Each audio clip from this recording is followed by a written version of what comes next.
Dobro jutro, izpod mask vas lepo pozdravljamo iz hotela Slon, z malce nostalgije na druženja v živo, ki smo jih imeli v tej dvorani in ki jih bomo res, upam, imeli kmalu spet. Če ste pri zajtrku, dober tek in hvala, da ste se nam pridružili. Če pa morate pomagati otrokom pri šolanju, ne bomo zamerili, če nas poslušate samo z enim ušesom. Današnje srečanje smo naslovili gospodarsko okrevanje v 2021. Boj za preživetje ali začetek renesanse gospodarstva. Preden začnemo, dovolite, da se zahvalim pokrovitelju dogodka, družbi KPMG. Poglejmo si kratek video, prosim.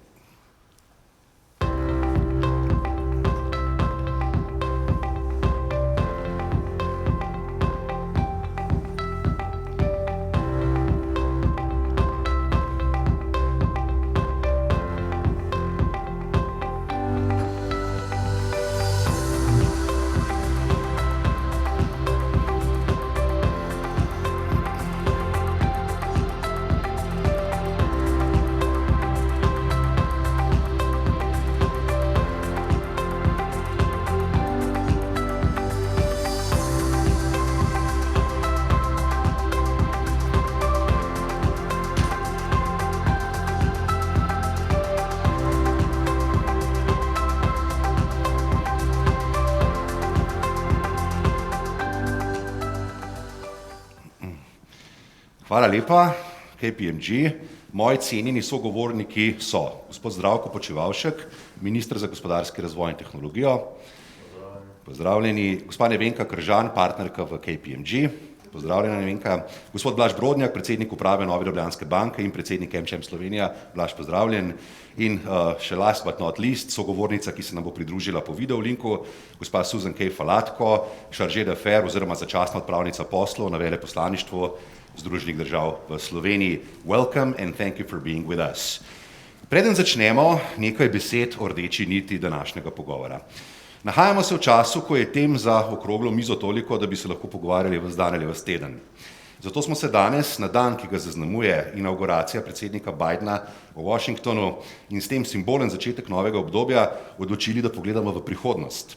V čas, ko se bomo še soočali s pandemijo in v obdobje, ko bo po koncu pandemije končno priložnost za tisto pravo gospodarsko, socialno in družbeno okrevanje.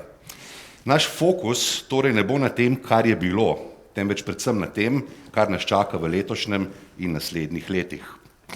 Smo v začetku leta 2021 in s cepljenjem, za katerega res upamo, da bo na ravni Evropske unije in držav članic izvedeno čim učinkovitejše, že vidimo luč na koncu tunela. Zato se moramo obrniti v prihodnost že danes. Fokus in rdeča nit našega pogovora torej ne bo le izvedenih 7 protikoronskih ukrepov in najava 8., pa 9. in 10. Temveč se bomo pogovorili zlasti o ukrepih, ki jih več ne bomo poimenovali protikoronski, ampak postkoronski in ki jih bomo morali izvesti najprej z res učinkovito in domišljeno zakonodajo, kjer mora biti dvig konkurenčnosti gospodarstva v postkoronskem času ena glavnih prioritet, na to z jasnimi, konstantnimi in predvidljivimi ukrepi v javni upravi, v finančnem sektorju in ne nazadnje s trdim delom v podjetjih in gospodarstvu. Vse z namenom čim hitrejšega gospodarskega okrevanja sedaj, ko že vidimo luč na koncu tunela in pa zlasti v mesecih in letih, ko bomo končno zapeljali iz tunela pandemije. Seveda pa so naša ravnanja in ukrepi medsebojno prepleteni in soodvisni. Zato smo medse povabili naše cenjene goste kot vodilne predstavnike javne uprave, finančnega sektorja in gospodarstva. Nekaj iztočnic, Svet Evropske unije in parlament sta decembra 2020 dosegla začasni dogovor o mehanizmu za okrevanje in odpornost, ki je s finančnimi sredstvi v višini 672,5 milijarde evrov osrednji del instrumenta za okrevanje Next Generation EU vrednega 750 milijard evrov. Na kakšen način bo mehanizem okrepil evropsko gospodarstvo? Bodo cilji načrta, ki stremijo in spodbujajo evropska gospodarstva k zelenemu in digitalnemu prehodu z namenom, da postanejo bolj trajnostna in odporna, doseženi? Vsaka država članica Evropske unije je pripravila nacionalni načrt za okrevanje in odpornost. Kakšen program reform in naložb do leta 2026 je v Bruselj poslala Slovenija? Kako naj se odzovejo podjetja in finančne institucije? In ne nazadnje, kaj lahko napovemo na dan inauguracije novoizvoljenega ameriškega predsednika in o vplivu administracije Biden-Harris na čezatlantske odnose in o gospodarskem vplivu na Evropo in Slovenijo? Kako bo globalno razmerje moči vplivalo na oživitev gospodarstva pri nas in po svetu? Med pogovorom bomo opravili tudi kratko anketo na temo gospodarskega sodelovanja med Evropsko unijo in Združenimi državami. Vsi ste zelo lepo vabljeni k sodelovanju, tam nekje 15:45 uro pa bomo prikazali tudi rezultate ankete. Vaše vprašanje, kot je omenila že Vida, za naše cenjene goste nam lahko postavite v klepetalnici kadarkoli. In Vida in Ajša bosta ta pogovor oziroma vaše vprašanje tudi moderirali in seveda se bomo potrudili odgovoriti na čim več vaših vprašanj med našim pogovorom, zlasti pa v zadnjih 10 minutah. Gospod Počivalšek, dovolite, da začnem z vami. S temi maskami je res težko in zoprno govoriti, ne dvomim pa, da ste na to zdaj že navajeni, ampak vsem komaj čakamo, da jih lahko snamemo. Za uvod vaše predvidevanje, kako hitro, če sploh kdaj, se bodo stvari vsaj približno normalizirale. Kakšne projekcije imate v vladi, kako daleč je luč na koncu tunela? Prosim. Ja, najprej hvala za povabilo. Z veseljem sem se udeležil te diskusije. Vedno mi je na takih srečanjih z gospodarstveniki lepše kot pa v politiki, zato ker se pogovarjamo o zadevah, od katerih živimo. Zdaj, če se vrnem na vprašanje, ki ste mi ga zastavili, moram reči najprej, da nisem na nek način jasnovidec, da bi lahko predvidel, kaj se bo dogajalo naprej. Sem pa globoko prepričan, da samo ena stvar ne bo odpravila te zdravstvene krize, mislim na cepljenje. Jaz pričakujem, da bomo vsi skupaj, državljani Slovenije, odgovorno ravnali v boju s to zdravstveno, ekonomsko, pa zdaj na koncu psihološko krizo na način, da bomo najprej spoštovali priporočila, ki jih imamo za to, da zdravstveno krizo omejimo, da bo k temu sigurno veliko pripomoglo tudi cepljenje in jaz verjamem, da je v zadnjem času prišlo tudi do tega, da se zavedamo, da moramo v boju zdravstveno krizo stopiti vsi skupaj in pripeljati celo zgodbo do nekih boljših rezultatov. Jaz pač računam, da se bodo stvari zdaj s prehodom zime v pomlad izboljšale. Želim si to, na koncu koncev je treba povedati, da smo v takem ali drugačnem krču že skoraj celo leto, da imamo, zdaj če se obrne malo na gospodarski del, tisto osnovno industrijo vse skozi bolj ali manj v pogonu, da so pa posamezne panoge znotraj ekonomije zelo prizadete, še posebej tiste, ki smo jih zaradi tega, ker želimo pač to zdravstveno krizo čim prej premagati, zaprli. In tukaj bo potrebno na podlagi vseh teh 7 že sprejetih paketov v nadaljevanju sprejemati ukrepe, pakete, zakone, podlage, predvsem zato, da bo ekonomija v največji meri in čim hitreje na novo zagnana v tistem maksimalnem obsegu. Ampak tukaj uvodoma bi rekel še to, da mislim, da pa bo kljub vsemu po tej zdravstveni krizi marsikaj drugače, tudi zato, ker smo se vmes mi spremenili in zgodile so se določene spremembe že zdaj v smeri in se izvajajo dosti hitreje tega, kar ste uvodoma rekli, zeleno pa digitalno, to, kar je naša prihodnost. Hvala lepa. Zdaj, vsekakor nas nekaj protikoronskih ukrepov še čaka, 7. in 8., ki je napovedan, vsekakor očitno ne bo zadnji. Doslej je imela država za obvladovanje epidemije že za 3 milijarde stroškov, kar je približno polovico manj od prvotnih pričakovanj. Čemu to pripisujete in kakšno bo po vašem, ne jasno vidno, ampak po nekem predvidevanju, končna cena epidemije na javnofinančnem področju? Zdaj, najprej teža vseh teh 7 paketov je po potencijalu, lahko rečem tako, skoraj 6 milijard, pri tem, da smo do sedaj na nek način v sanacijo te krize skozi teh 7 paketov vložili 3 milijarde, pa ne pomeni, da nismo izkoristili vsega, ampak da so zadeve v izvajanju in v gibanju. Ključna razlika, ki pa jo vidim, se da široko diskutirati na to temo, je pa v tem drugem protikoronskem paketu, ki je bil namenjen sanaciji likvidnosti našega gospodarstva, pa se potem skozi ta ukrep državnih garancij ni v taki veliki meri pokonzumiral, kot smo takrat predvidevali, ampak ugotavljamo, da je pomemben razlog, govorimo zdaj o začetku lanskega leta, o začetku krize, da so bila takrat podjetja kljub vsemu še v kondiciji, ki ni zahtevala tako velikega angažiranja sredstev od strani. Mislim pa, da smo zdaj v popolnoma nasprotnem delu po enem letu krize, v začetku naslednjega obdobja, pa se mi zdi, da bo zdaj likvidnost tista osnovna tema, s katero se bomo morali ukvarjati. Še enkrat pa, vsa poanta ukrepov države je bila, je in bo najprej, da ohranimo vsako delovno mesto, ki ga je možno ohraniti, da pomagamo podjetjem, da preživijo. Za razliko od krize 2008-2009, kjer se je z mogoče relativno počasnimi ukrepi na posameznih področjih naredilo to, da je kako podjetje propadlo, ki ne bi rabilo.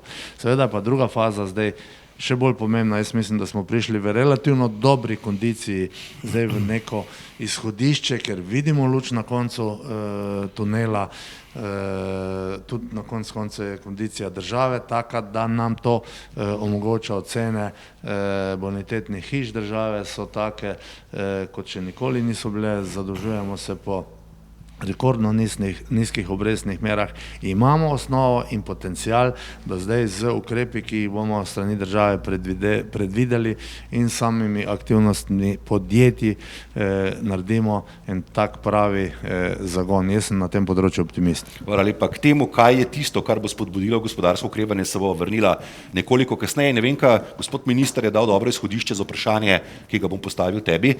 Kot so nedavno zapisali v Financah, kapo dol vsem podjetnikom, menedžerjem in vsem zaposlenim, ki jim je v zadnjem letu uspelo obdržati podjetja nad gladino, še izboljšati poslovne procese in celo najti nove posle in se hkrati znajti med kakofonijo predpisov. Po nekaterih kazalnikih smo gospodarsko zaenkrat uspešno prebrodili glavnino epidemije, vsaj če se primerjamo z državami članicami Evropske unije. To je dejstvo. Čemu to pripisujete? Strukturi gospodarstva ali vladnim ukrepom ali obojemu? Kje smo po vaših podatkih in kakšne so projekcije za 2021 za Slovenijo, Evropsko unijo in globalno okolje? Ne vem, kaj prosim. Hvala, Jaka. Lep pozdrav tudi iz moje strani. Dobro jutro. Tule vidimo samo tako platno in slikice vseh vas, ki ste brez mask. In to nam je v veliko veselje. Mi se pa tako da lep pozdrav še enkrat. Tako je.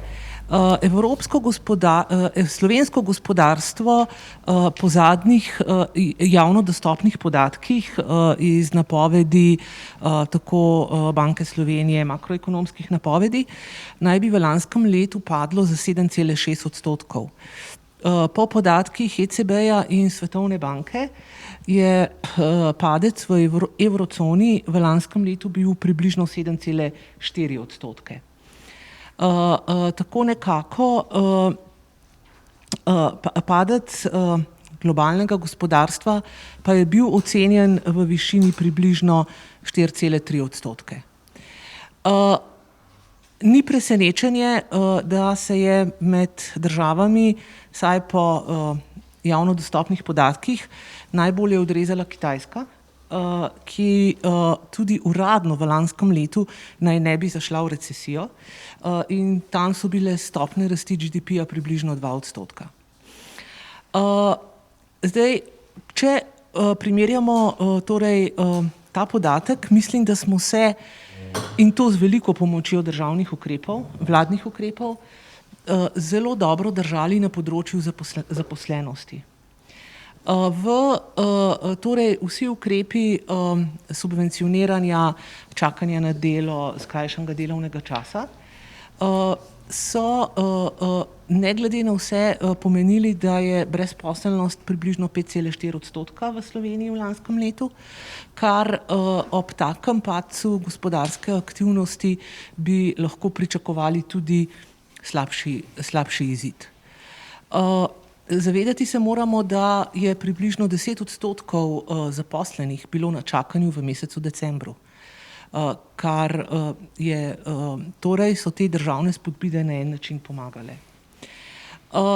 Samo gospodarstvo je v to krizo prišlo bolj zdravo in finančno močno, kar je že sam tudi minister poudaril in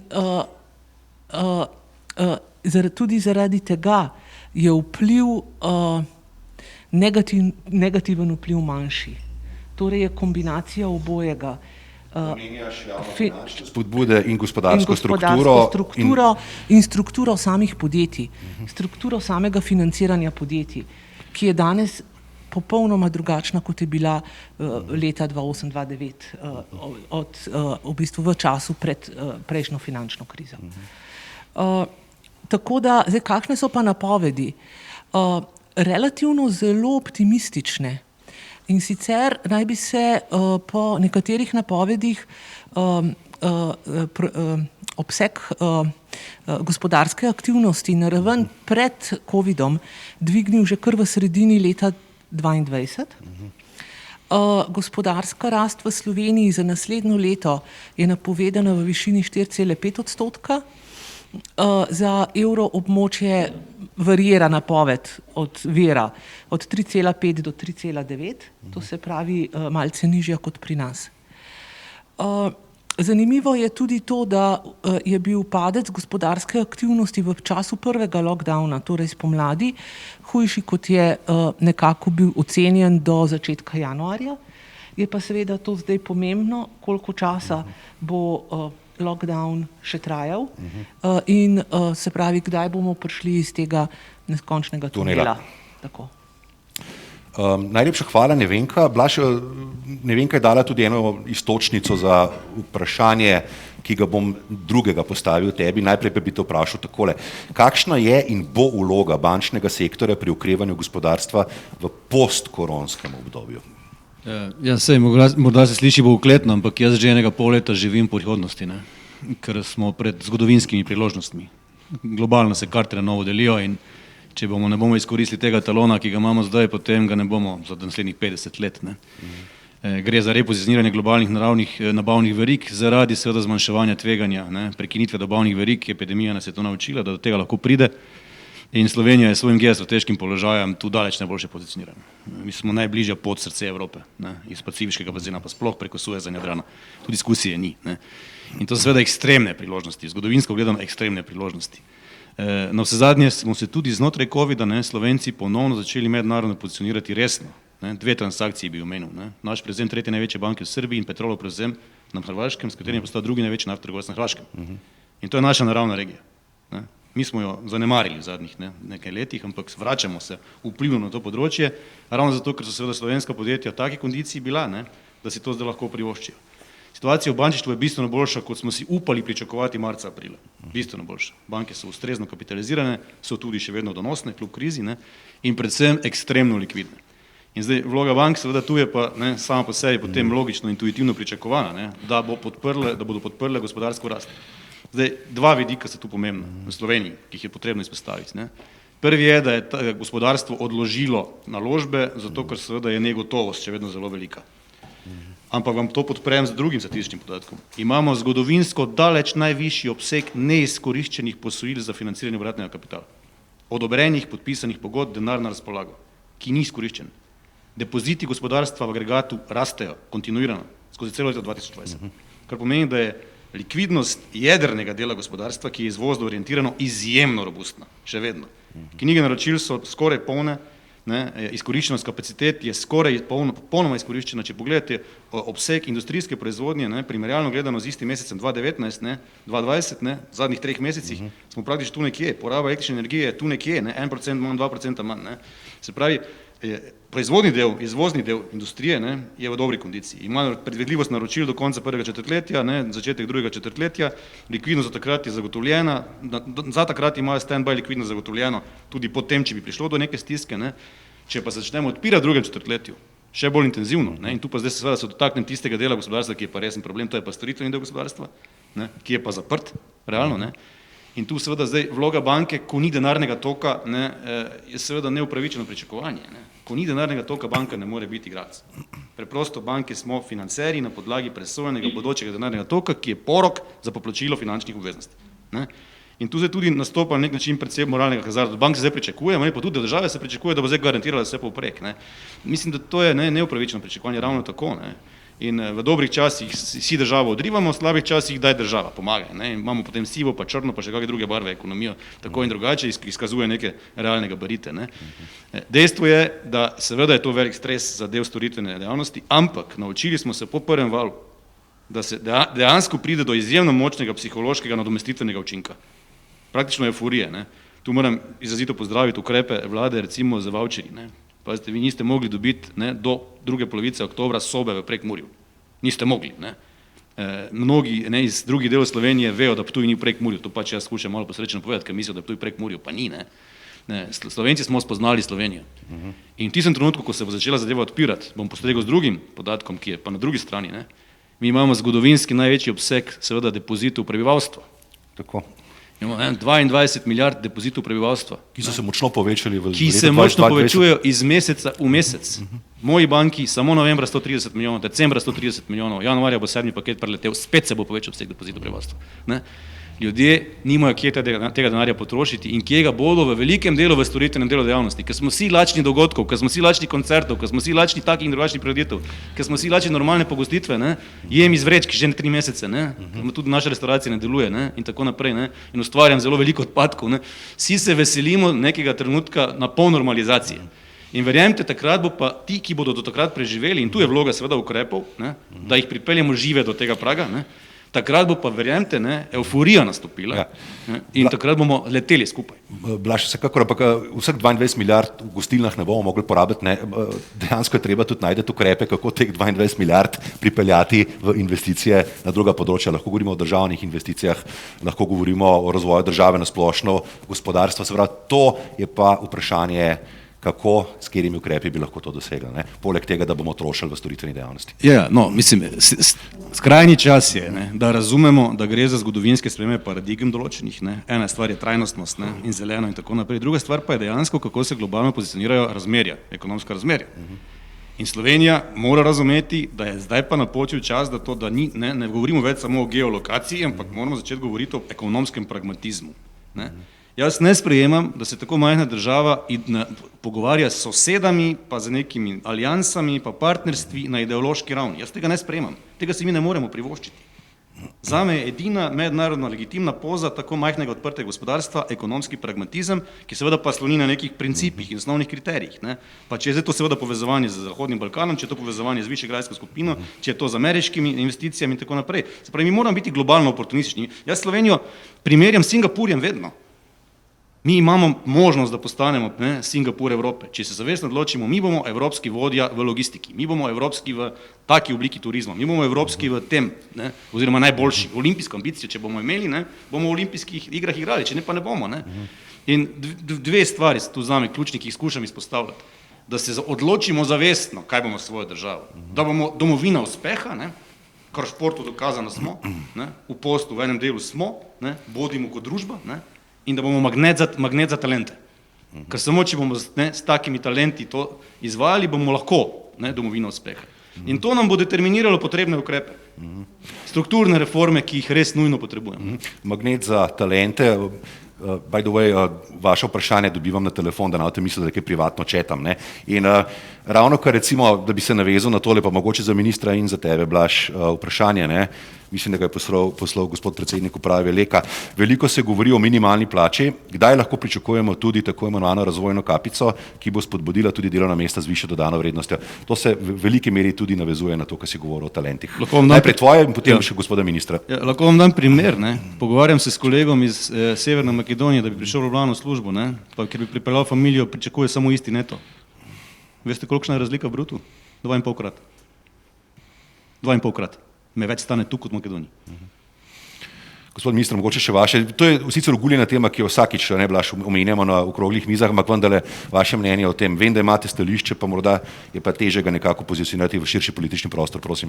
Glejte, to je tema, ki je že dolgo na mizi, neodvisno od te krize. Dejstvo je, da smo v Sloveniji relativno konkurenčni s sosednjimi državami pri nižjih plačah. Če to poenostavljam, više, ko gremo, večja je težava in nam se taka delovna mesta iz Slovenije selijo ne zaradi tega, ker bi bila Ljubljana ali pa Slovenija manjša, ampak zato, ker je okolje v drugih državah, posebej na jugu, na tem področju ugodnejše in tukaj je potrebno narediti nek korak naprej.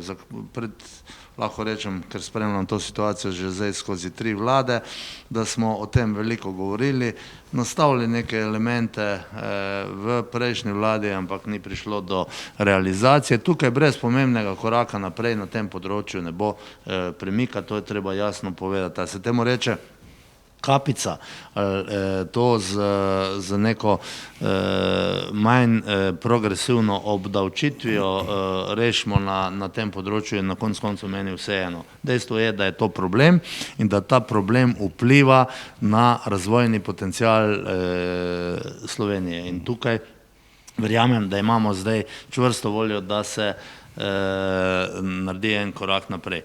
Bi se pa navezal še na to, kar je Blaž prejle govoril o ekonomija, okolica, ideologija. Poglejmo naše rezultate, mi smo prišli koncem leta 19, mislim, da na tam 46-47 milijard bruto družbenega produkta. Ko pogledate, kam smo vse to prodajali, ne more nobena politika z nekimi ideološkimi zadevami obrniti ta tok iz tega, da 80% vsega, kar v Sloveniji naredimo, izvozimo, pod 1, pod 2, da od teh izvoženih zadev gre 80% spet v države Evropske unije, da nam trgi izven Evropske unije rastejo in te floskule o taki ali drugačni navezavi na ene zadeve, pa iz enega vlaka na drug vlak ne zdržijo. To so produkti za dnevno politične potrebe kogarkoli že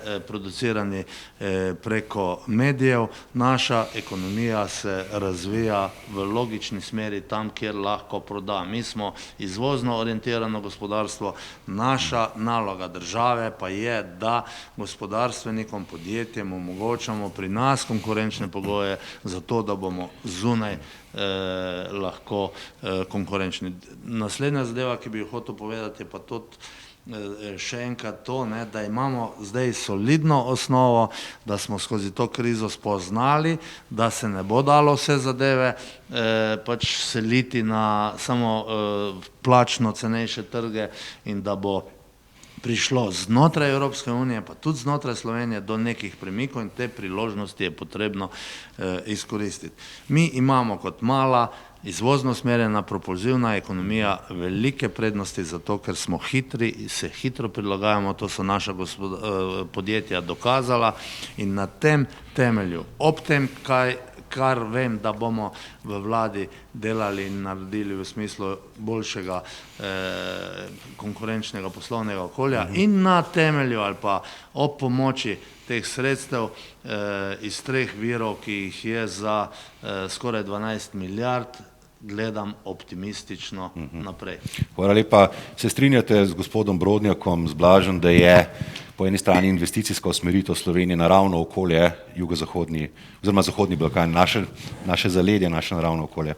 Jaz vedno zagovarjam, da moramo pogledati to, kar imamo. In tudi, če pogledate obstoječe naše izhodne investicije, so na tem področju že zdaj najmočnejše. Dajmo tisto razvijati naprej in poskušati z neko logiko sprememb nekatere stvari tudi spremeniti, ampak zakaj ne bi delali na trgih, ki jih poznamo, ker smo uspešni, ker lahko te zadeve znamo narediti. To je čist ne po liniji najmanjšega odpora, ampak na nek način prava pot za našo ekspanzijo. In jaz tukaj verjamem, da sta ti dve veliki, kakorkoli hočete, investicije, akviziciji, začetek ene nove poti. Če se spomnite še malo nazaj, smo imeli neke negativne diskusije okoli obratnih zgodb, ampak naša, po mojem mnenju, v tem prostoru najbolj zdrava ekonomija je tista, ki mora to priložnost jutri izkoristiti. Vse na koncu se nam podobno dogaja iz severa na jug, tudi v naš prostor in mi moramo obraniti to, kar imamo in skozi svoje aktivnosti pač dosežiti rezultate. Hvala lepa. Imamo eno zelo zanimivo vprašanje za vas, vendar po anketi glede debirokratizacije Slovenije. In še nekaj, gospod Blaž je govoril o pragmatizmu. Pragmatizem je tudi neka koalicija med javno upravo in gospodarstvom. To moramo doseči. Te meje v 2-milijonski državi, da imamo neko naravno dihotomijo med javno upravo in gospodarstvom, tega si več ne bomo mogli privoščiti, ne glede na to, kaj se bo dogajalo v naslednjih letih. Mrs. Falatko, can you hear us well? Maybe you can turn on your microphone.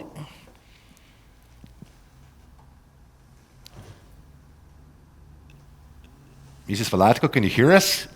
Hi. Thank you.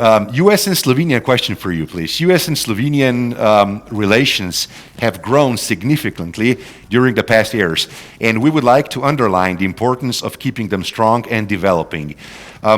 What can we expect from newly elected President Biden after today's inauguration, please?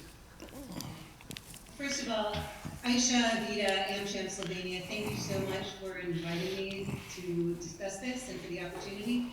And it's a great honor to share the panel with Minister Kojovalchik, Nevenka, Blaž, good to see you, it's been a while. And good morning to everybody. But yes, basically I would agree with you that the U.S.-Slovenian relationship has grown stronger over the past years. But I think the main message that I have today is that I see that continuing. Of course, it's still 9-10 hours until the inauguration of the new administration. And I too look forward to hearing what President-elect Biden's thoughts on moving forward.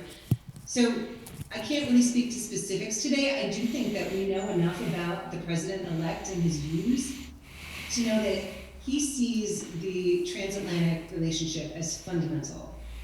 Before he even ran for election, he was at the Munich Security Forum in 2019, and he even said back then, it is, and quote, I have this quote, "It's only by working in cooperation with our friends that we are going to be able to harness the forces of a rapidly changing world and to mitigate the downsides and to turn them to our collective advantage." That was 2 years ago, but I think we also, we had the advantage yesterday. I saw Secretary of State nominee Tony Blinken. He was having his Senate confirmation hearing. And he also said that we can revitalize our core alliances. Together, we are far better positioned to counter threats and to stand up for democracy and human rights. So I think we see that that is the direction. The transatlantic relationship is going to remain strong. I think in Slovenia as well. I frankly don't think we're going to see any major policy shifts. We already work very closely together on issues of bilateral and transatlantic importance.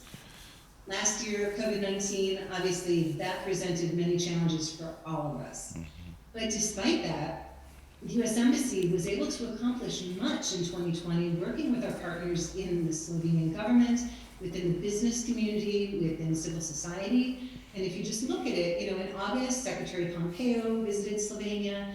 He signed the joint declaration on 5G security, which ensures that Slovenia's telecommunication networks will stay free of equipment from untrusted vendors.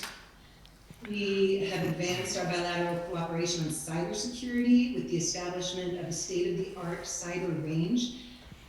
And that's going to improve Slovenia's cyber capabilities and also make it a leader in the region as it can invite countries from the Western Balkans and learn from Slovenia as well. In December, we hosted Foreign Minister Andrzej Logar and Infrastructure Minister Jernej Vrtovec to Washington, where they signed a memorandum of understanding on civil nuclear cooperation. And that was important because, not because it was a binding in any sense, but because it builds strategic ties between the United States and Slovenia, between our experts, our industries, our researchers, and it provides a framework for tailoring future opportunities in civil nuclear cooperation. Also in December, Slovenia joined UNASA's GLOBE program, which stands for Global Learning and Observations to Benefit the Environment. This works through schools, and it strengthens our cooperation on things like the environment, on space. So essentially, we managed to do all of these things despite the pandemic, and I think it shows how the US-Slovenia bilateral relationship is vital. It's vital to the transatlantic partnership. Slovenia is a NATO ally. It's a strong partner within the EU. And as some of these examples show, our bilateral relationship has reached new heights in the past year, months. And together, we are improving our mutual security. We're countering malign influence in the region. We're strengthening our people-to-people cooperation. And I think, with Slovenia, and I think also with, thanks to the efforts of Minister Kocevalcik, we're already cooperating closely in areas that are going to make both of our economies stronger post-COVID-19. We're looking at energy, infrastructure, science and technology, and we can still do more. And I think we will continue to do more. My embassy team, in partnership with the Slovenian government, with AmCham Slovenia, we're going to continue to identify and to advance new opportunities to strengthen our partnership and to build back better in ways that make all of us more prosperous and more resilient. We especially look forward to working with Slovenia during its EU Council presidency in the second half of 2021. And I certainly think that this is going to be a great opportunity to highlight the transatlantic partnership and to advance our mutual priorities on a bigger stage. So I look forward to that. Thank you very much. I think basically I had two questions for you, but we kind of joined them already in one very comprehensive answer. So thank you very much. I think this was, to je bila kar dobra istočnica, Nina, jaz mislim za anketo, že imamo morda rezultate, pa da pogledamo, kakšna so pričakovanja naših poslušalcev na to temo. Torej, vprašanje je bilo, bo gospodarsko sodelovanje med EU in ZDA močnejše pod novo Biden-Harris administracijo. Po vašem mnenju, vsi lahko sodelujete pri tem, pa bomo potem pogledali rezultate. Mogoče med tem, ko čakamo na rezultate ankete, gospod minister, gospa Fratko je omenila sodelovanje v času predsedovanja. Zdaj, to je velika priložnost za Slovenijo, morda bo hibridno, morda bo celo prvo predsedovanje tako na post-covid, ki bo bolj v živo. Vemo, da se ključni dogovori vendarle lažje sklepajo tako, da sediš skupaj. To so tudi izkušnje preteklih predsedovanj. Kako to izkoristiti v luči tega, o čemer danes govorimo? To se pravi, v luči vseh ukrepov in pozicioniranja Slovenije na gospodarskem področju, pa tudi morda za neko notranjo konsolidacijo. Kako torej to predsedovanje izkoristiti in ali priprave potekajo tako, kot pričakujete?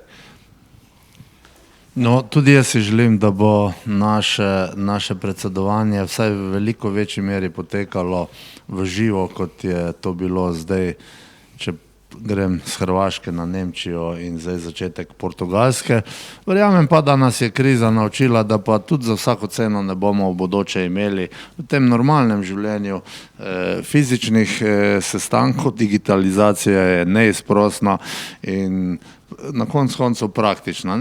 Navadili se bomo morali na te spremembe, ampak najprej, transatlantsko sodelovanje v številkah pomeni naslednje, da je izvoza Evropske unije v Združene države za 384 milijard, da je uvoza Evropske unije iz Združenih držav za 232 milijard, se pravi, da imamo 152 milijard presežka. To je en ogromen obseg medsebojne trgovine in jaz verjamem, da bo po teh zapletih Amerika prva, kljub vsemu z spremembo administracije, to sodelovanje, govorim Evropska unija pa Združene države na nek način dobilo en pozitiven pa bolj uravnotežen zagon.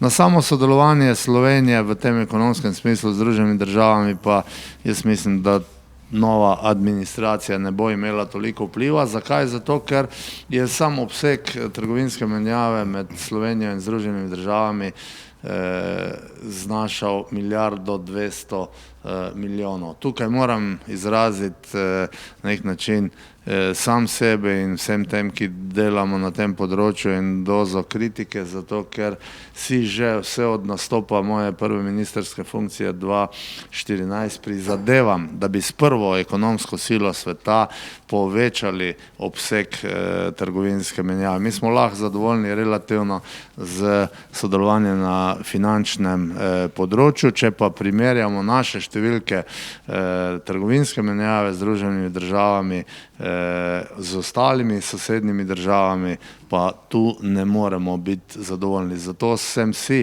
prizadeval in tudi na zadnjem razgovoru z odhajajočo gospo veleposlanico, tudi z gospo Falatko smo se dogovorili za konkretne aktivnosti, kako bi poskušali ustvariti pogoje, da bi se to sodelovanje na nek način poboljšalo. Imamo možnosti in tukaj si želim večjega deleža podjetij iz Združenih držav v sodelovanja pri naslednji fazi slovenske privatizacije. Veste, da imamo še vedno čez 100 podjetij, tako ali drugače v državni lasti, da je obseg lastništva teh podjetij preko 10 milijard evrov. Ta tako imenovana premišljena privatizacija v tem zadnjem obdobju 2-3 let tudi zaradi političnih sprememb zastala, in če hočemo slovensko ekonomijo narediti še bolj uspešno, bo tukaj potrebno delati posamezne korake naprej.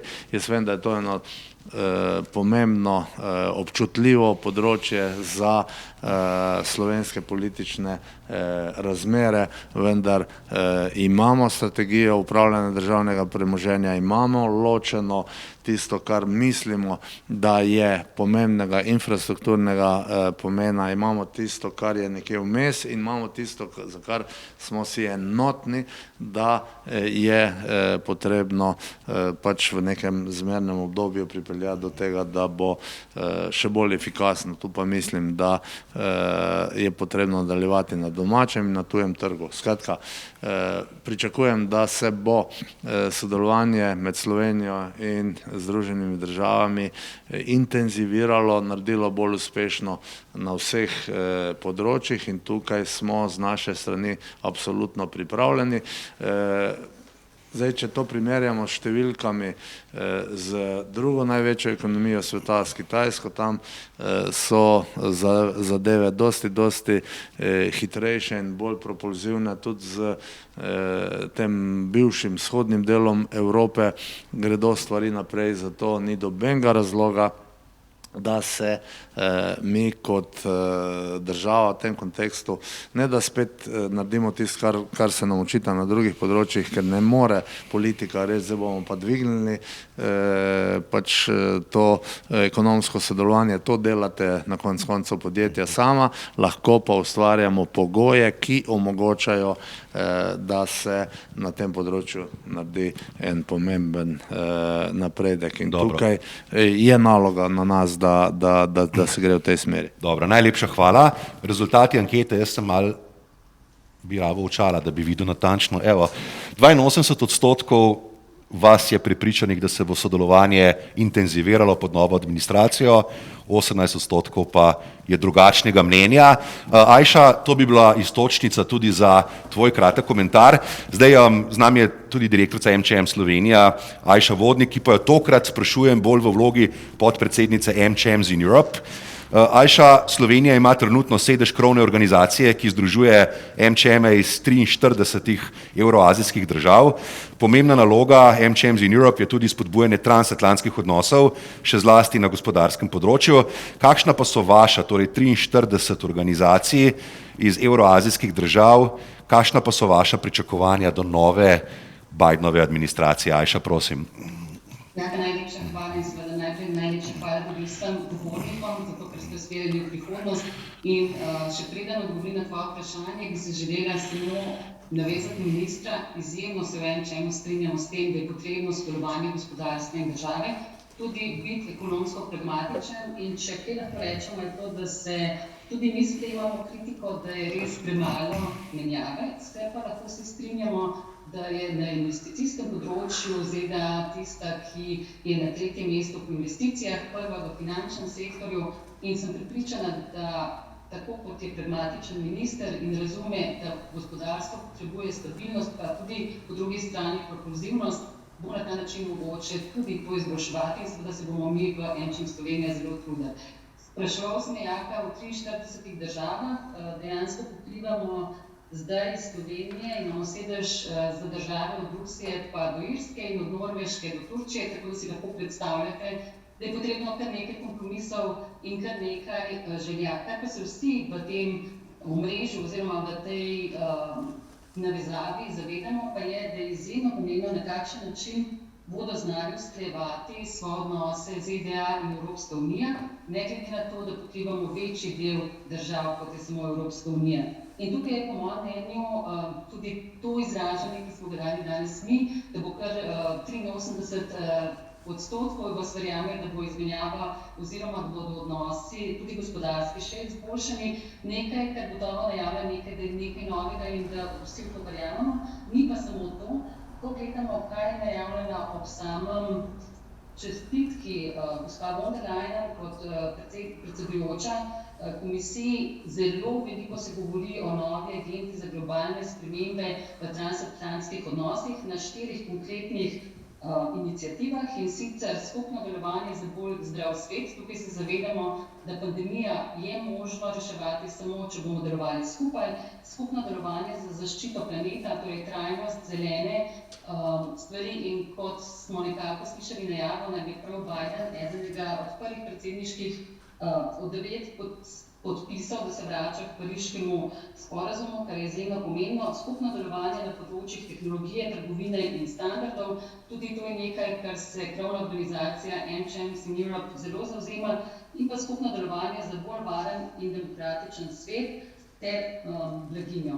Torej, to so vse stvari, kjer bo seveda tudi Slovenija lahko zelo vplivala, spričo tega, da bomo predsedujoči. Verjamem, da je potrebno, da je vlada, tako kot je bila zdaj, pragmatična tudi v tem smislu, da se je povečalo sodelovanje z ZDA, predvsem pa odnos. Tako da zato se zahvaljujem, verjamem, da MČM Slovenija v tem primeru, ki je sedež za vse te države, lahko tudi doprinese, in vesela sem, da se lahko tudi spričo takih dogodkov še bolj povežemo.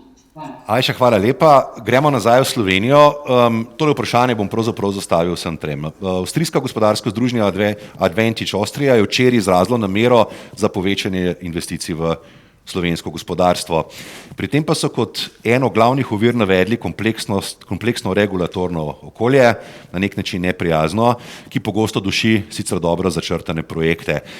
Spet tema, o kateri se pogovarjamo skoraj na vsaki okrogli mizi, pa vendar bi se navezal še na vprašanje iz publike oziroma od naših poslušalcev. Vlada si je med prioritetne naloge zastavila debirokratizacijo. Zaenkrat ne vidimo večjih dosežkov na tem področju, davki, delovnopravna zakonodaja, okoljski predpisi. Če želimo priti med 15 najbolj konkurenčnih držav, je ta projekt še kako pomemben. To pričakujejo tudi investitorji, tako domači kot tuji. Še enkrat bom ponovil, kdaj lahko pričakujemo večje spremembe in učinkovitejši aparat. Začnimo z vami, gospod minister, potem pa naprej. No, tukaj moram reči, da se nekatere zadeve vidijo in se ne strinjam čisto z oceno, ki ste jo uvodoma podali. Izpostavil bom 2 področji, in sicer v enem od teh 7 že sprejetih paketov imamo napredek narejen že na tem investicijskem področju. Želeli smo in zavedamo se, da je v post-covid obdobju izrednega pomena, da se vzpostavi nov investicijski zagon.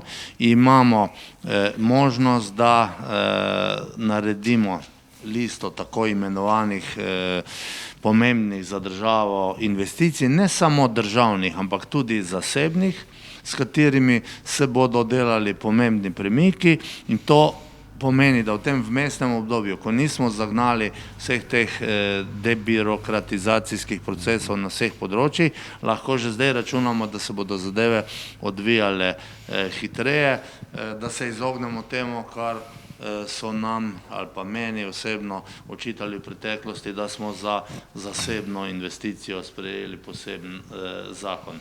Mi bomo z to debirokratizacijo šli naprej, tako kot ste omenili, gre za ukrepe na vseh področjih. Druga zadeva, ki je tudi v enem od teh protikoronskih ukrepov narejena, pa je to, da se morata delodajalec in delojemalec skupaj dogovoriti za upokojitev, ko je nekdo izpolnil vse pogoje. Tukaj ne gre, to moram še enkrat povedati, ker se to spet zlorablja za dnevno politične potrebe, za nikakršno prisilno upokojevanje, ampak gre za to, da ko nekdo izpolni pogoje, če se dogovorita za sodelovanje naprej, to počneta, če ne, se pač zadeva zaključi. To omenjam zato, ker gre za prva dva znanilca pomladi, če tako rečem. Na drugi strani pa imamo razdelan nabor ukrepov na vseh področjih, ki bodo pomenili absolutno napredek v tem kontekstu, in tukaj lahko rečem, da samo pozdravljam aktivnosti, ki jih vodi državni sekretar gospod Ivan Simič v kabinetu predsednika vlade na tem področju. Sodelujemo vsa ministrstva in verjamem, da bo v prvi polovici letošnjega leta narejen ogromen napredek. Seveda pa morate se zavedati, da marsikateri ukrep zahteva tudi zakonske spremembe in da gre tukaj za proces, ki ga moramo na nek način strpno voditi naprej. Želim si, da pridemo, to sem večkrat že povedal, do neke stopnje, ko je situacija taka, da ko pride podjetnik pred okence državnega uradna z neko željo in ko državni uradnik ugotovi, da je ta podjetnikova želja na koncu koncev taka, da bo rezultirala z plačevanjem davkov, tistega trenutka dalje mora biti problem za to investicijo na naši strani. Mi se moramo potruditi, da vam podjetnikom omogočimo, da čim prej lahko začnete plačevati nove davke, če to na nek način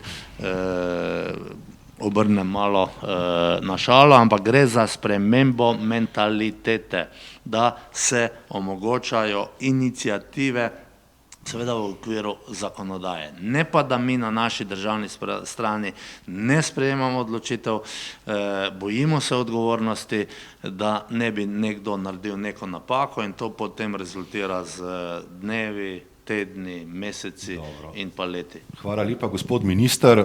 Vsekakor upam, da prva lastovka prinese pomlad in tudi pol poletje. Blaž, da pridemo do tega poletja, pa lepo prosim, vem, da je to tvoja priljubljena tema. Kratko, debirokratizacija, tvoj pogled na to, ne gre samo za kapico, ne gre samo za davčno pravno zakonodajo, gre za precej več. Tvoj pogled na to, lepo prosim, potem pa še ne vem kaj. Jaz bi se samo dveh tem na kratko dotaknil, ker vsi vemo, da rabimo strukturne reforme na večjih področjih, debirokratizacijo na kratko iz osebne izkušnje oziroma družinske izkušnje, skušal plastično ponazoriti. Druga stvar pa je privatizacija in ustvarjanje regijskih šampionov, pa bi se z tega mogoče samo dotaknil še. Torej, moja družina se ukvarja z vinogradništvom. Oče je star 70 let, pa je 12 ur na dan na traktorju, ker obdelujemo 10 hektarjev vinograda, jaz pa to za hobi pomagam in brat. Razvijamo eno zidanico v Halozah, eno spomeninsko zaščitenih objektov v demografsko ogroženem območju in želimo entuzijastično in idealistično vlagati v ta objekt in razvijati ponudbo ekosistema ostalih okoliških ponudnikov. V okviru razpisov smo se prijavili na razpis, 1 leto ni bilo odziva recimo, ne, in po 1 letu dobiš negativno naložbo, ki je strokovno nihče ne razume, brez da bi si kdo objekt pogledal. Recimo zdaj druga stvar je, da smo v fazi postopka spremembe poslovnega prostorskega plana, ne, in je spet, takrat je bilo ministrstvo za kmetijstvo, zdaj je ministrstvo za kulturo, ker smo mišli zaščiten objekt, ne, se ne strinja z določenimi stvarmi, brez da bi si kdo objekt pogledal, ne, po 1 letu spet. Ne. Se pravi, tako funkcionira to na mikroravni. Makroravni se absolutno strinjam, premiki so očitni. Pritegnili smo nekatere zanimive investicije. Če se hočemo ukvarjati o trajnostnih vidikih, obnovljivih virih energije, si ne moramo privoščiti, da bomo teh 12 srednjesavskih elektrarn umeščali prostor 50 let. Ne moramo se sklicevati na to, da naši ptiči morda se ne znajo izogniti kakšni vetrni alisi. Ne. Se pravi, ko govorimo o debirokratizaciji, moramo razumeti tudi, kaj je pa tisti širši vidik kakovosti bivanja. Ne. In potrebno je, da zafunkcionira na mikroravni, to hočem reči. Uradniki dejansko imajo, ne, te stvari v svojih rokah in zdaj ne vem, ali niso sposobni prevzemati odgovornosti ali pa pač niso strokovno. Druga stvar je pa, in tu se bi dotaknil perspektive mladih, ker nekaj vprašanje bilo, sem videl tu zraven. Ne. Vprašanje imamo na to, tako da prosim. Še pride ta vprašanje. No. Ja, se kar če bi se dotaknil, nekaj me sprašuje, zakaj bi se pa vrnil v Slovenijo, ne, kaj bomo pa za talente res naredili, kaj bomo pa za mlade naredili, ne. Jaz mislim, da seveda moramo najprej postaviti jasno vizijo, da želimo biti, ne, uspešni in da je uspešnost nekaj dobrega in da ta uspešnost seveda sloni na meritokraciji, ne, na to, da bodo talenti, ki so relevantni talenti, ne, na določenih področjih imeli priložnost delovati. In tu je zame izjemno pomembno, da mi ustvarjamo družbe, ne, v realnem sektorju, ne, tudi storitvenem sektorju, pa tudi javni upravi, ki imajo možnost pritegniti te talente, ne, in jih seveda na eni strani ponuditi strokovni izziv. In če ti deluješ na sedežu mednarodne skupine, ustvarjaš strategijo te skupine, ne, imaš popolnoma drugačen strokovni domet in potem imajo univerze slovenski smisel, ko če deluješ v profitnem centru multinacionalke kot številka 37 z 0,02% prispevka v bilanci. In to se dogaja v multinacionalkah, če izhajaš tako majhne države kot Slovenija. Mi moramo stvarjati družbe, ki imajo tu sedež. Mi moramo stvarjati lastne multinacionalke. In zato, ko govorimo o privatizaciji, jaz ves čas ponavljam, model privatizacije Nove Ljubljanske banke je vzorčen model privatizacije slovenskega gospodarstva za vse velike sisteme. Na ta način se politiko spravi vodenje dnevnih poslov, se pa seveda ohranja jasno sidro v Sloveniji. Ne? Poglejte si naš model. Omejitev glasovalnih pravic na 25% za vsakega drugega investitorja, Republika Slovenija ima 25,1, oziroma 25% in eno delnico. Lahko seveda blokira statutarne spremembe, lahko preprečuje neumnosti v smislu, da se ta družba strateško povsem drugače pozicionira, sicer v dnevno politiko se ne more. Sicer pa participira na pozitivnih učinkih te družbe z dividendami, ne, in seveda predvsem z delovanjem te družbe v širšem kontekstu, ponujanjem kvalitetnih delovnih mest. In tu seveda potem so normalne plače in tu se seveda potem, ne, če se uredi delovnopravna zakonodaja, davčna zakonodaja, da se lahko te mlade ljudi ustrezno nagradi, bodo z veseljem prihajali domov, verjemite, ker Slovenija kakovost bivanja je izjemno velika. Oziroma bodo z veseljem tu ostali, ne pa nam uhajali. Ne. In če vi po istem muštru, teh 100 družb, ali pa ne, teh 100 družb, to verjetno ni za vse aplikativni model, ampak ne, 4, 5, 6 še velikih sistemov, imate praktično meritokracijo vzpostavljeno. Nadaljnji korak je seveda meritokracija v javni upravi, kjer se jaz nikakor ne strinjam, da ne, gospod minister zasluži toliko, kot zasluži. Predsednik vlade mora biti najboljši plačan slovenski menedžer, ministri pa 20% pod njim, pika. Mi smo Singapur ljudje, mi nismo socializem, mi smo Singapur, mi smo najbolj propulzivna lahko evropska ekonomija v smislu rasti, zato ker imamo tako geostrateško pozicijo. To ni več sprejemljivo, ne moramo se obadati s tem. Predsednik vlade mora biti pripremljivo plačan z najboljšimi menedžerji, zato ker mora biti gospodarstvenik, ker mora razumeti vse trende, zato ker mora razumeti vse družbene podsisteme in tako naprej, ne? In ne moramo si privoščiti, da mu damo tako plačo. To ni primerno, to ni fair in to seveda ni potem od njega pošteno pričakovati, da bo, ne, premikal gore. Ne? Ni pošteno. Ne? In potem je seveda to spostaviti celo hierarhijo in piramido navzdol. Seveda pa je za to potrebna reforma določeno speljati, ne, in pa še kako drugo, tudi izobraževalnega sistema, da bomo imeli mlade ljudi, ki bodo relevantni. Zame sta še dva modela, recimo, po kateri se jaz zgledujem, ki sta zgodbi o uspehu in dokazujeta, kaj se da doseči z jasno vizijo. Poglejmo si Južno Korejo. Južna Koreja je imela 30 milijonov prebivalcev, ko se je nek vizionar te države odločil, da bodo globalni vodje v strateških industrijah. Poglejte si danes, kje je Južna Koreja s 50 milijonov prebivalcev. V avtomobilski industriji, v informacijski tehnologiji, v zabavni elektroniki, v ladjedelništvu in gradbeništvu je med 3 največjimi na svetu, 4 največjimi na svetu. To je zame nepojmljivo. To se da, če imaš jasno vizijo, ne, in jasno smer delovanja. Drugi projekt iz naše regije, poglejte si projekt Digitalna Srbija. Srbi so pred 10 leti odločili, da bodo izjemno, ne, nadpovprečno in ciljano vlagali v digitalizacijo in v informatizacijo. Vi imate pri njih v predmetniku v osnovnih šolah kodiranje. Srbija producira neverjetno število informatikov in postaja regijsko razvojno središče in podporno središče za storitve informacijske tehnologije v Evropi. Multinacionalke v Beogradu, v Nišu, v Novem Sadu odpirajo te razvojne centre. Mi razmišljamo o našem razvojnem centru v Beogradu. Do digitalizacije smo še dotaknili, absolutno ena od točk, ki bo ključna, ne? Ampak spet o njej zelo veliko govorimo, imamo nekaj načrte, ampak tudi tukaj se doskrat zatakne pri birokraciji. Poglejte, v letošnjem letu se pripravlja nekaj ključnih predpisov na nivoju Evropske unije o digitalni ekonomiji, enotnem digitalnem trgu v Evropski uniji, Digital Services Act, Digital Markets Act, del tega ali pa velik del tega bo padlo pod slovensko predsedovanje. Ampak samo tak lep primer, Digital Services Act pokriva Ministrstvo za javno upravo, Digital Markets Act pokriva vaše ministrstvo, gospod minister, to bo seveda potrebno tukaj povezati. V Sloveniji si ne moramo privoščiti, da bi fragmentirano obvladovali ali pa upravljali s takim področjem, kot je digitalizacija celotnega okolja, ampak do digitalizacije in zelene preobrazbe, ki bi jo tudi dal med prioritete, zato kar si rekel, Blaž, da bomo privlačnejše okolje, bomo govorili v naslednjih minutah. Ne vem, kaj tvoje kratko mnenje še na to temo, ki smo jo zdaj pokrili, pa gremo potem naprej. No, najprej absolutno se strinjam z mnenji gospoda ministra in Blaža. Bi pa dodala še to, da morda se nismo dotaknili ene teme, ki bo v izhodu iz COVID obdobja zelo pomembna.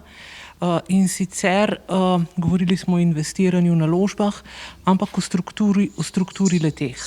Javno-zasebna partnerstva v Sloveniji mislim, da so še vedno malce mačehovska beseda. Mislim, da je pogled na to, da je lahko sobivanje javnega in zasebnega v korist vsem deležnikom nujno morda bolj poudarjati v tem obdobju. Jaz velikokrat poudarim zadevo, da se premalo zavedamo, da je lastnik kapitala na končni fazi vedno neka fizična oseba.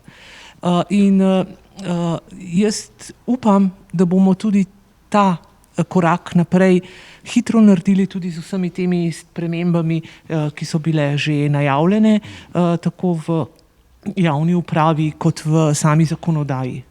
Dobro, Nevenka, hvala lepa. Preden gremo na digitalizacijo in zeleno preobrazbo, še eno vprašanje za tebe.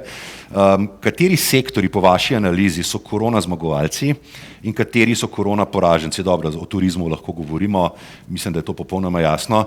In ključno vprašanje za tebe kot iztočnica za nadaljnjo diskusijo o digitalizaciji, s pametno politiko digitalizacije lahko nekateri sektori postanejo zmagovalci leta 2021 in leta 2022.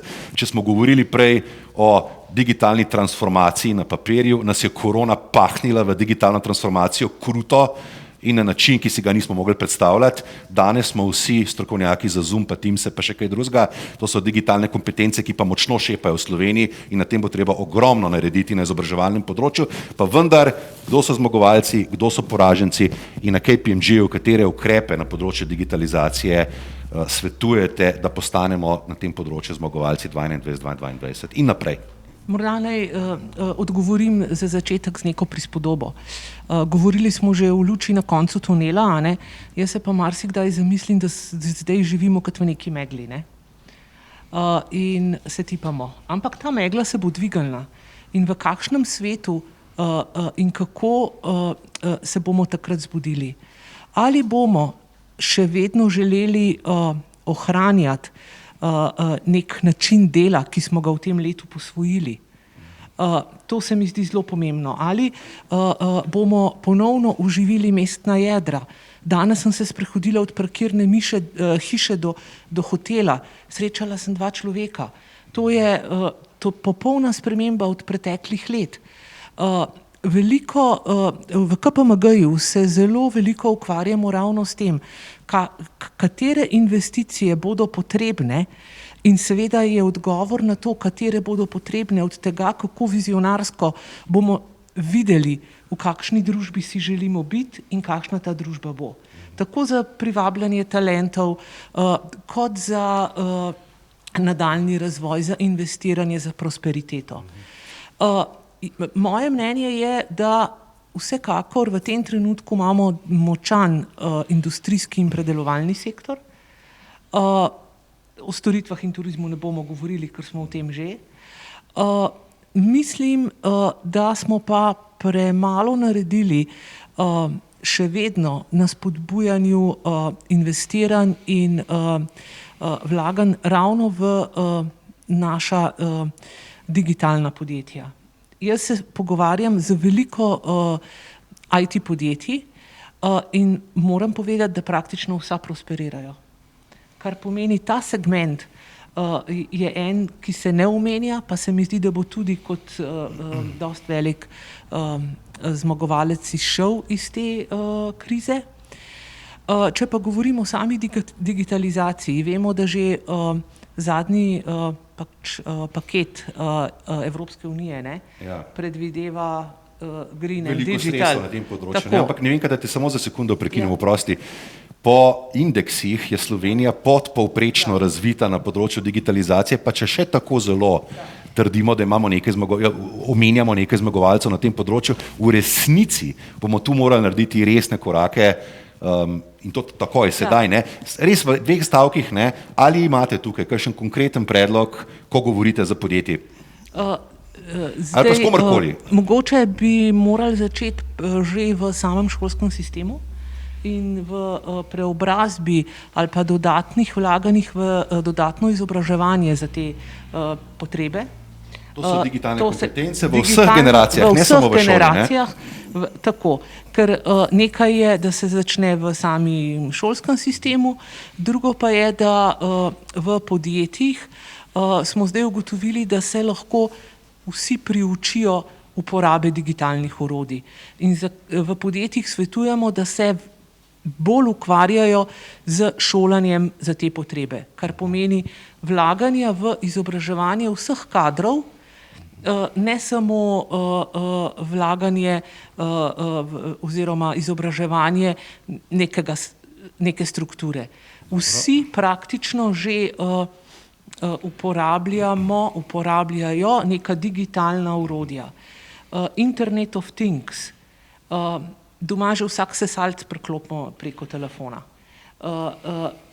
V bistvu so zadeve zelo, zelo povezane in ne samo v našem službenem, tudi v zasebnem življenju.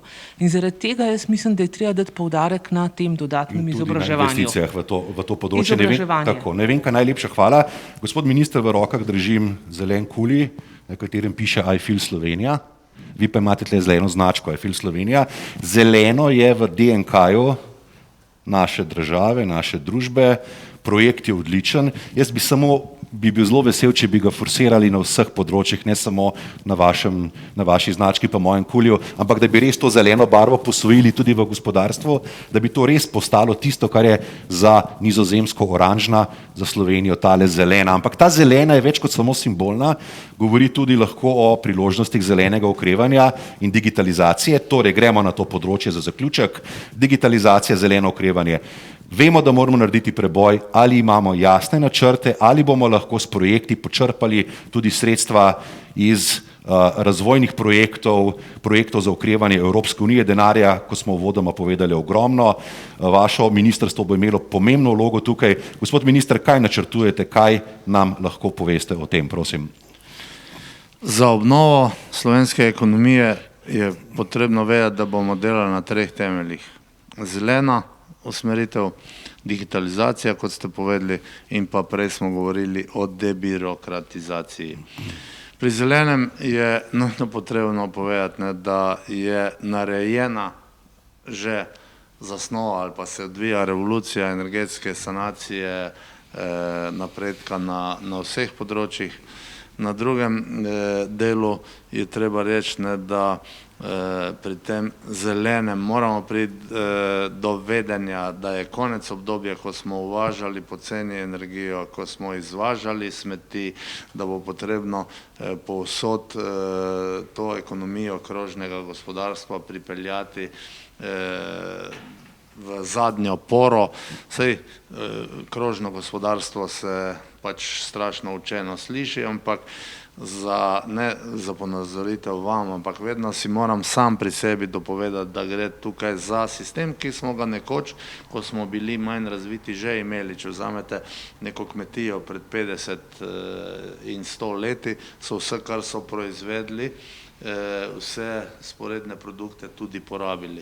To je pač sistem, s katerim se mora ekonomija začeti ukvarjati in jaz verjamem, da gremo v tej smeri. Digitalizacija. Pred to korona krizo smo bili primorani in smo delali na tem področju.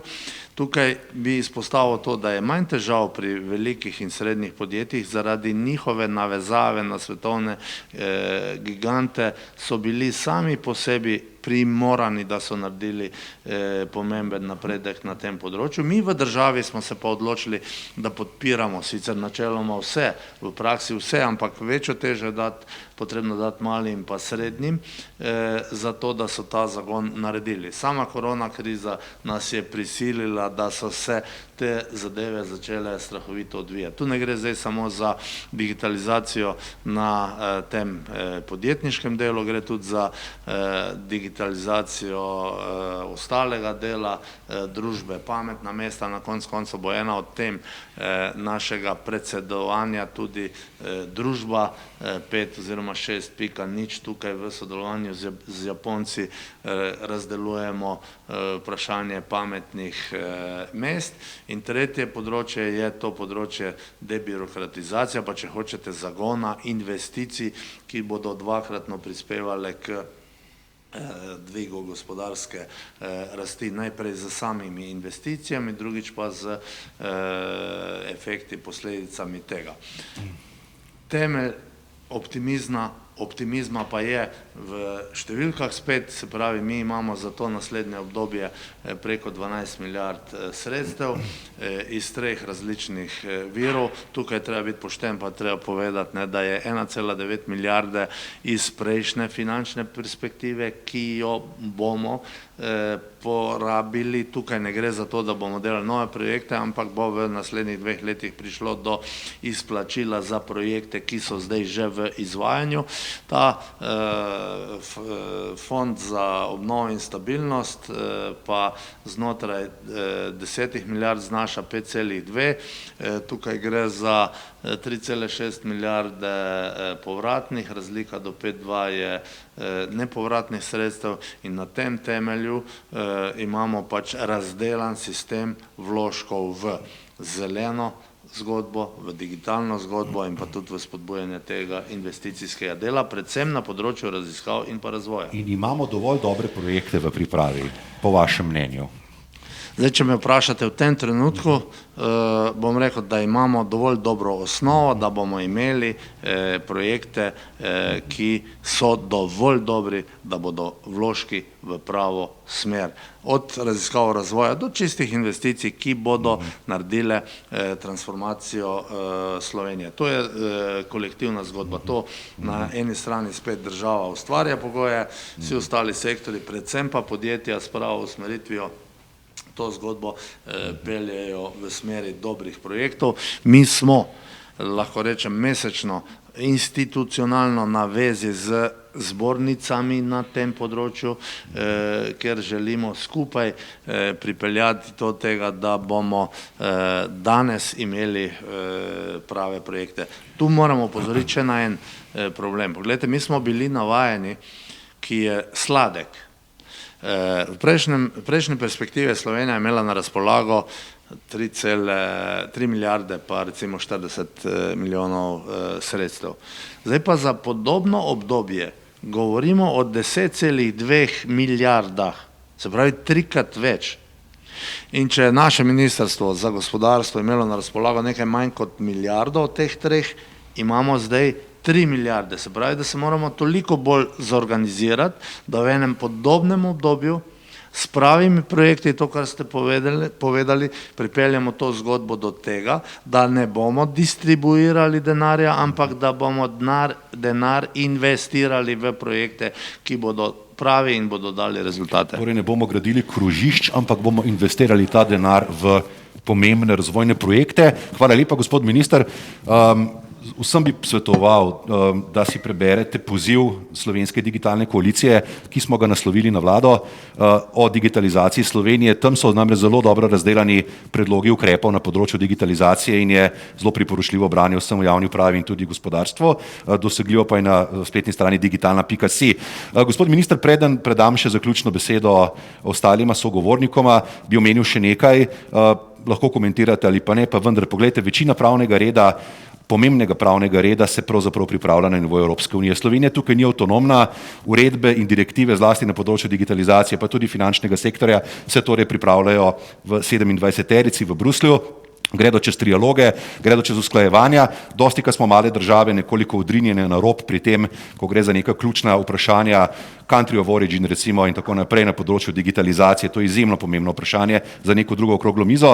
Pa še vedno se mi zdi, da Slovenija, ko implementira direktive v notranji pravni red, ali zamuja, ali pa jih implementira strogo, restriktivno, nekonkurenčno. Tu bi se spet, to, kar je že Blaž tudi prej povedal, morali zavedati, da 2-milijonski trg, mala država, mora tudi evropsko zakonodajo prenesti v pravni red tako, da bo konkurenčna primerljivim državam. Ali je to Estonija, Latvija, Litva, Avstrija, kdorkoli, ne pa da denimo prevedemo direktivo v pravni red tako, da izdajatelj športnega televizijskega programa čez nekaj časa preseli svoj sedež v državo, ki je isto direktivo prenesla ugodneje. Tu bo po mojem potrebno tudi neko strateški razmislek. Res samo v 2 stavkih, čas nas priganja, imamo še 4 minute za zaključne besede, tako da prosim, gospod Počivalšek, samo kratek komentar. Tukaj ni problem, da mi ne prenašamo. Problem je, pa to razumete, kakorkoli hočete, da prenesemo več, kot je potrebno. Ali pa tako. Zato sem kot minister na mojem področju absolutno v dogovoru s svojimi sodelavci postavil pravilo, da prenesemo samo tisto, kar je zapisano v evropski direktivi, niti približno pa ne dovolim dodatne kreativnosti naših domačih strokovnjakov na tem področju, da si življenje v smislu poslovanja dodatno otežimo. Pa razumete to, kakorkoli hočete. Se pravi, mi se dušimo pod težo predpisov. Logika, ki mora zmagati, je ta, da je dovoljeno vse, kar ni prepovedano. Hvala lepa. Vsako ministrstvo je zadolženo za implementacijo direktiv na svojem področju. To logiko seveda bo potrebno ekstrapolirati na celotno javno pravo. Blaž, Nevenka, zaključni besedi, imamo še 3-4 minute. Zadnja tema je torej Evropski plan za okrevanje, Blaž iz finančnega področja, projekti, denar, vizija. Tvoj kratek komentar, smo pripravljeni, bomo, kot je rekel minister, pripravljeni. Kaj predlagaš v parih stavkih kot neko zaključno misel? Blaž, prosim. Torej, ni izziv denarju. Danes je globalno tako zelo veliko denarja, ne, različnih oblikah pojavnih, ne samo iz teh evropskih skladov, ampak ne iz raznih drugih strukturnih fondov in pa seveda iz lastnega denarja v Republiki Sloveniji, ki ga imamo na depozitih, ne, vlogah, tako prebivalstva kot podjetij. Ne, v končni fazi ima država dostop do denarja, kadarkoli želite na trgu, praktično po zgodovinsko najugodnejši pogoj. Večji izziv je, da se sestavimo okrog teh projektov in jih konkretiziramo in jih dejansko pripeljamo v življenje. Ne. Bančni sektor je tu absolutno na razpolago, tam, kjer je denarni tok, ne, bo imel vsak tak projekt 6 konkurenčnih ponudb, to je brez nadaljnjega dejstva. Samo dotaknil bi se na kratko morda bolj papeškega od papeža pristopa, finančna industrija temu še posebej tako. Ne. Banka Slovenije je izgubila kompas in je bistveno bolj papeška od katerekoli druge v Evropi. Ne. Tako da to je popolnoma jasno dejstvo. Mi ne smemo financirati nekoga, ki ima povprečno plačo na Ptuju. Leasinga pa lahko.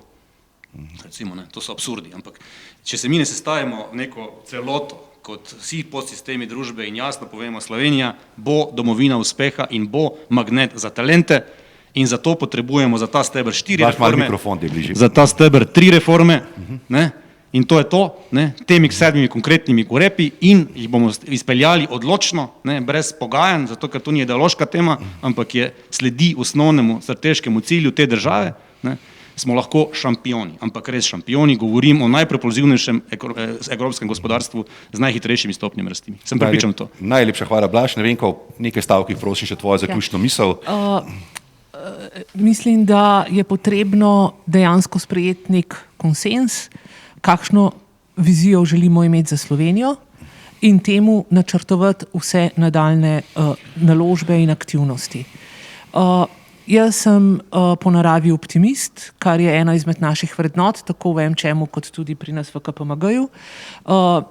Pozitivizem, optimizem in če bomo imeli jasno vizijo, kje bomo potem, ko se bo ta megla dvignila, bomo znali tudi vse projekte, ki jih in denar bo na razpolago, tako usmeriti. Rabimo pa dejansko poenotenje, konsens, vizijo naše Slovenije, ki bo Singapur. Tako, najlepša hvala. S to mislijo o Sloveniji kot Singapurju se počasi poslavljamo, ura je 10, prišli smo do konca našega omizja. Najlepša hvala vsem, ki ste na drugi strani tega ekrana. Res upam, da kmalu po okroglih mizah z enim dobrim zajtrkom pred vami, ne. Mislim, da bi tudi nam pasalo to, ampak vsekakor malce samotno je tukaj, vam moramo povedati, samo par nas tukaj sedi, potem pa prazna dvorana. Kakorkoli, super, da ste bili z nami, hvala lepa. Hvala lepa, gospod minister, hvala lepa Nevenka, hvala lepa Blaž. Thank you very much, Mrs. Falatko, for joining us.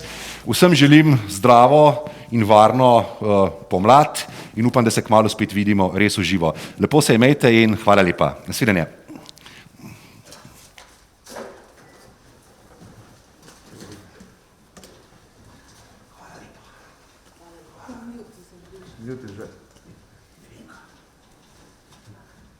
Dajmo za kamero še malo, da pomočka.